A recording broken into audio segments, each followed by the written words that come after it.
What's up, y'all? My name is JR, and for those of you who don't already know, I'm a huge movie and TV nerd.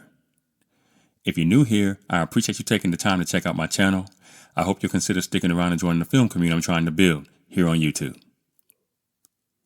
So in today's video, I'm going to be talking about Game of Thrones and the narrative trick that facilitated the moment that convinced me that the show would become the cultural phenomenon that it eventually did.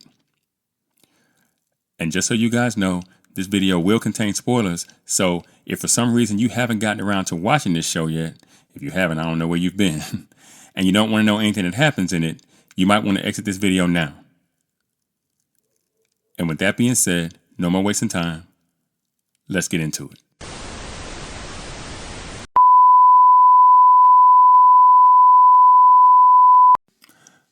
By the end of season 1, Game of Thrones had undoubtedly proven itself different from any show I had ever seen before. Though I'll admit, because I've never read the books, like most of the people who ended up watching the television show, I didn't quite understand why until years later. As those of you who have read the books know very well, George R.R. Martin's work is filled with POV chapters that tell the story from different characters' points of view. That kind of narrative structure doesn't necessarily translate to television or film, so as season 1 played itself out, we are made to believe that Lord Eddard Stark is the main character of the tale. And I believe this was done by Dan and Dave deliberately, which was a really good decision despite how some may feel about them and how they ultimately decide to end the series.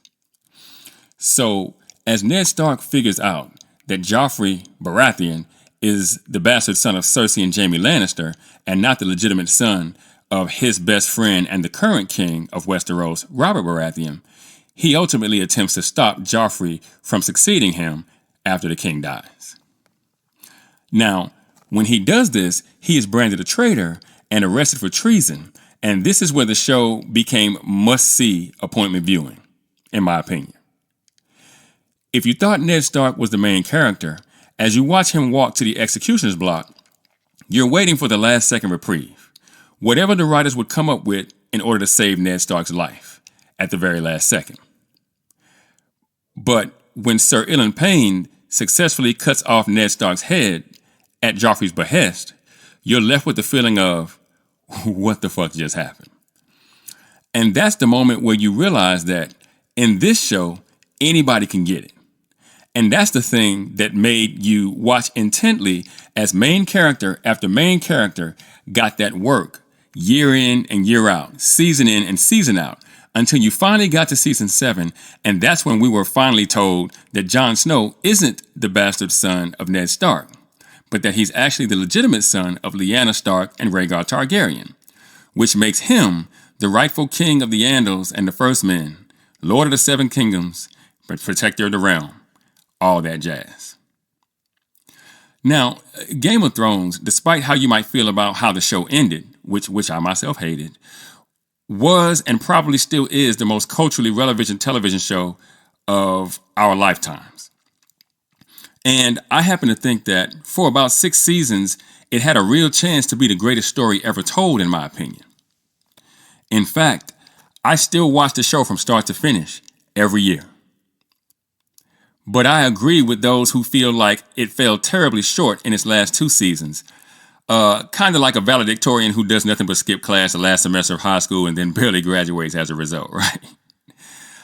Anyway, the moment that the Honorable Ned Stark lost his head trying to do right by his friend and by the realm was the moment I knew that Game of Thrones would be a top 100 show of all time. And whether you think it was a conscious writing decision by Dan and Dave or you think it was just dumb luck, all these years later, it remains just that. But what do you guys think? Have you seen Game of Thrones? If you have, what was the moment that got you hooked on the show? Let me know in the comments. And for those of you that might be new to the channel, be sure to like and share this video. If you really like the content, be sure to subscribe and hit that notification bell. That way you'll be notified whenever I drop a new video. You can also now support the channel by leaving a super thanks. If you should be so inclined, I'd greatly appreciate it. Also, be sure to go and check out themascreenwriter.com for more television and film reviews and info on my upcoming film projects. And with that, I'm going to go ahead and get out of here. I got screenplays to write. And I'll catch y'all in the next video.